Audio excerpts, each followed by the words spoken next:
नमस्कार दोस्तों, मैं अमित कुमार गुप्ता, एडवोकेट, अपने इनकम टैक्स के केसेस की सीरीज़ में आज जो केस आप लोगों के सामने डिस्कस करने जा रहा हूं, उस केस का नाम है CIT वर्सेस लक्ष्मण दास खंडेलवाल 2019। ये केस सुप्रीम कोर्ट ने डिसाइड किया। दोस्तों, ये केस एक परफेक्ट एग्जाम्पल है जहां पे ये देखने को मिलता है कि इनकम टैक्स अथॉरिटीज़ किस तरीके से, जहां पे उनको किसी सेक्शन के अंदर थोड़ी सी लिबर्टी दे दी जाए तो वो उसको ड्रैग करके कहां तक उसका बेनिफिट लेने की कोशिश करते हैं और अपनी नाकामयाबियों को छुपाने की कोशिश करते हैं उस सेक्शन के अंदर।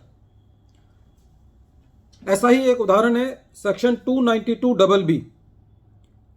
जब भी इनकम टैक्स डिपार्टमेंट से नोटिस इशू होते हैं तो वो मैक्सिमम केसेस में वो लोग नोटिस को साइक्लो स्टाइल तरीके से, एक उनके पास सेट फॉर्मेट्स होते हैं जिसके अंदर नोटिस डिपार्टमेंट इशू करता है। काफ़ी केसेस में कोर्ट ने ऐसे असेसमेंट्स को क्वैश कर दिया था जहां पे नोटिस के अंदर खामियां होने की वजह से कोर्ट्स नाराज हुई और उन्होंने असेसमेंट्स को क्वैश कर दिया।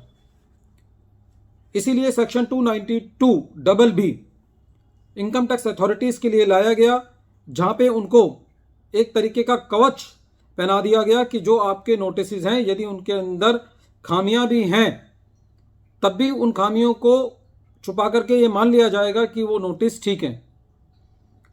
थोड़ा सा ब्रीफ मैं आपको सेक्शन 292BB के बारे में बताना चाहता हूं। ये सेक्शन ये कहता है कि यदि किसी असेसी ने इनकम टैक्स प्रोसीडिंग्स के अंदर अपनी हाजिरी लगा दी या कोऑपरेट कर लिया तो ये मान लिया जाएगा कि असेसी को वो नोटिस प्रॉपर तरीके से सर्व हो गया है, चाहे वो उसको नोटिस मिला हो या ना मिला हो।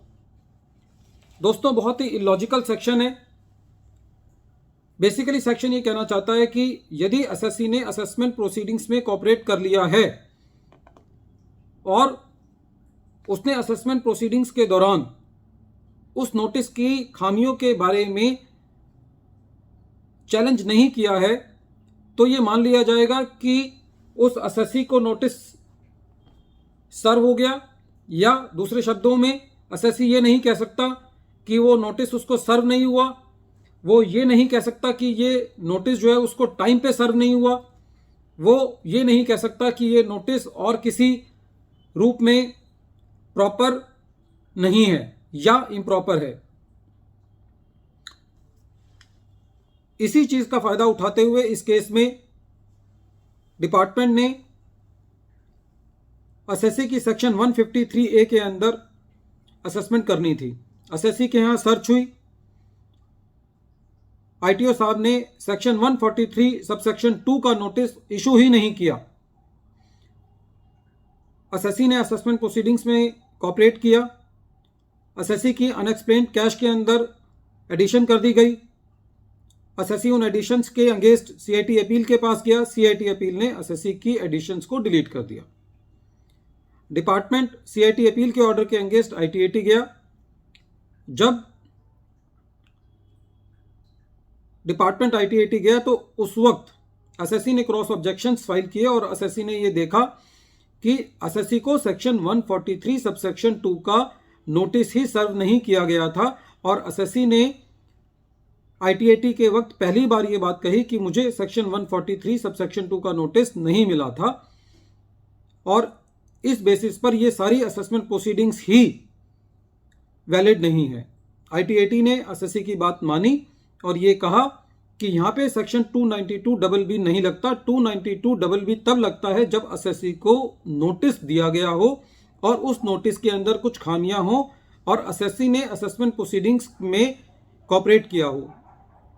तो सेक्शन 292BB में डिपार्टमेंट को बेनिफिट देने के लिए एटलीस्ट नोटिस का इशू होना जरूरी है। तो इस केस में असेसी को नोटिस ही इशू नहीं किया गया था, तो डिपार्टमेंट का ये कहना कि असेसी ने असेसमेंट प्रोसीडिंग्स में पार्टिसिपेट कर लिया है, वो असेसमेंट को वैलिड नहीं कर सकता।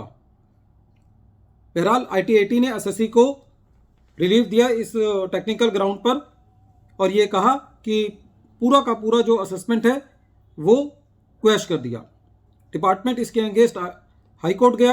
हाई कोर्ट ने भी ITAT के डिसीजन को बरकरार रखा और पूरी असेसमेंट प्रोसीडिंग्स को क्वैश कर दिया।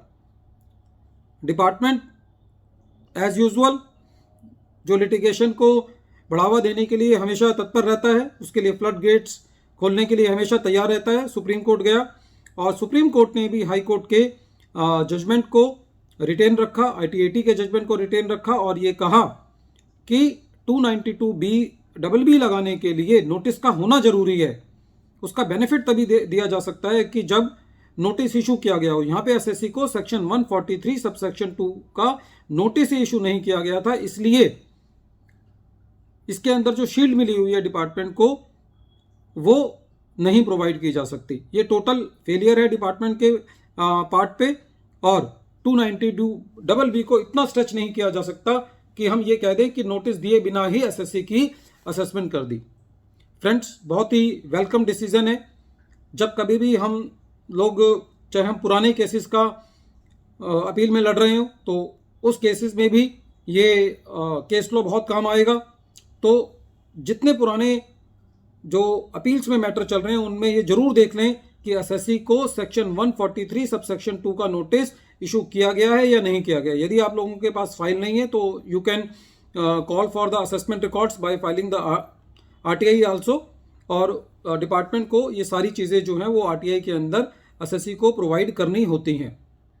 फ्रेंड्स, एक बार फिर मैं केस का नाम रिपीट कर रहा हूँ। केस का नाम है CIT वर्सेस लक्ष्मण दास खंडेलवाल 2019 और ये मैटर 417 ITR पेज नंबर 325 पे रिपोर्ट हुआ। Thank you friends, thank you.